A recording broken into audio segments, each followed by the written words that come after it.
Hello everyone, আমি অনির্বাণ। আমাদের চ্যানেলে আপনাদের সকলকে স্বাগত। এই ভিডিওতে আমি কথা বলতে চলেছি স্কুইড গেমের সিজন 2 নিয়ে। তো চলুন ভিডিওটি শুরু করা যাক।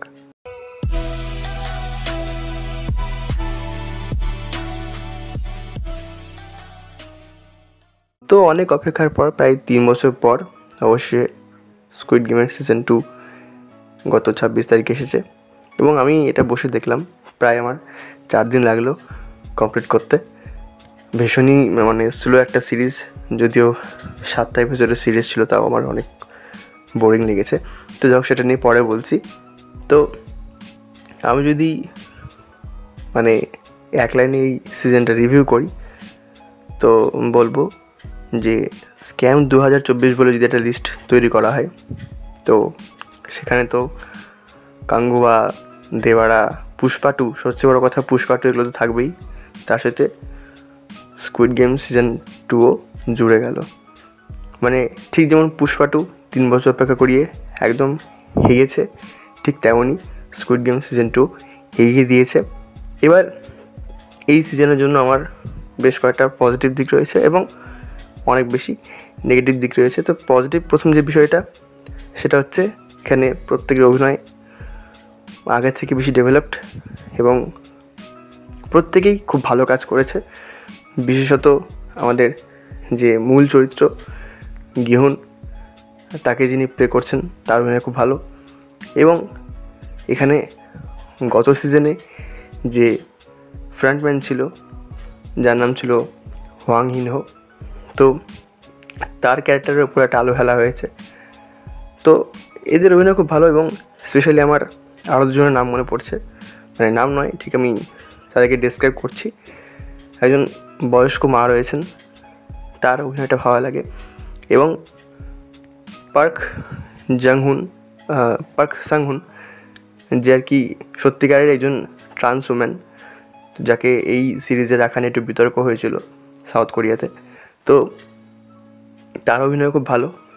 এবং এখানে গিহুনের যে বন্ধু, যাকে আমরা একদম প্রথম এপিসোডে দেখতে পাই স্কুইড গেমের সিজন 1-এ, জংবে, তার ক্যারেক্টারটা যিনি প্লে করেছেন তার অভিনয় খুব ভালো। এবার এই সিজনে গেমের রুলের কিছু পরিবর্তন হয়েছে এবং গেমগুলো পাল্টেছে। গেমগুলো একটু আলাদা এবং মজাদার হলেও গেমগুলোর সেই ভয় বা ইন্টেন্সটা নেই যেটা আগের সিজনের গেমগুলোতে ছিল। তো এখানে মিউজিকও খুব ভালো এবং যে বিজিএম ওয়ার্ক, বিশেষত শেষ এপিসোডে খুব ভালো কাজ করে। এবার আমি যদি নেগেটিভ দিকে আসি, হ্যাঁ, আমার পজিটিভ দিক আমার কাছে সামান্য কম ছিল। প্রথম নেগেটিভ দিক হচ্ছে এর স্টোরি ডেভেলপমেন্ট।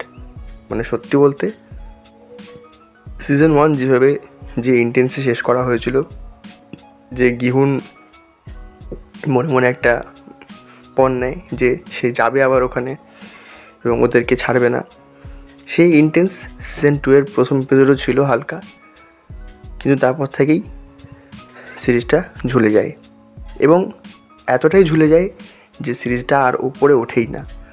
শেষ এপিসোডে একটু হালকা চেষ্টা করা হয়েছে, কিন্তু সেটাও ওই এপিসোডটা জমাতে পারেনি। এবং এখানে আরেকটা বিষয় লক্ষ্য করার, যে আগের সিজনে ক্যারেক্টারের যে বন্ডিং, সেগুলো খুব ভালো দেখানো হয়েছিল। এই সিজনে বন্ডিংগুলো ভালো নেই। কেউ হয়তো ছাপড়ি, কেউ হয়তো ভুলভাল বকছে, এই ধরনের বহুত আজে বাজে ক্যারেক্টার রাখা হয়েছে। এবং আরেকটা বিষয়, যে এই সিজনে আমরা এই সিজনে যেরকম আশা করেছিলাম সেরকম কোনোটাই হয়নি। এখানে গল্পটা ডেভেলপ করেনি। এবং আরেকটা বিষয় রয়েছে, যেটা আর কি বললে গল্পের স্পয়লার হয়ে যাবে, তো সেটা সাবপ্লট হিসেবে ইউজ করা হয়েছে, কিন্তু সেটা ভালো ডেভেলপ করতে পারেনি। এবং সবথেকে বড় কথা, প্রথম সিজনের লেভেলে এই সিজনটা যেতেই পারেনি। আর আর একটা পজিটিভ দিক যেটা আমি বলতে ভুলে গেছিলাম, সেটা হলো যে এই সিজনে আমরা স্কুইড গেমের মূল বিষয় লোভ, সেই লোভের উপর একটা ভালো ফোকাস দেখতে পেয়েছি। মানে সেটার জন্য একটা গেমের রুল চেঞ্জ করা হয়েছে, আপনারা সিরিজে দেখতে পাবেন। তো এখানে লোভটা আরও ভালো ফুটে ওঠে এবং লোভটা মানুষকে কীভাবে মানুষ থেকে অমানুষ করে দেয় সেটা কিন্তু এই সিজনে বেশি ভালো ধরা পড়ে।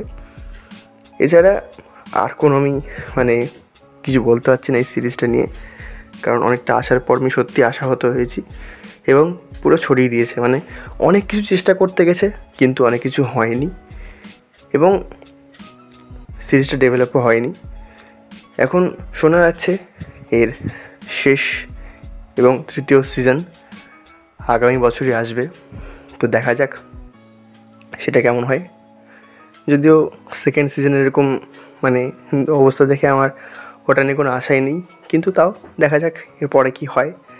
তো এই ছিল আজকের ভিডিওটি ভালো লাগলে লাইক করুন, কমেন্ট করুন, শেয়ার করুন আর সাবস্ক্রাইব করুন। ধন্যবাদ।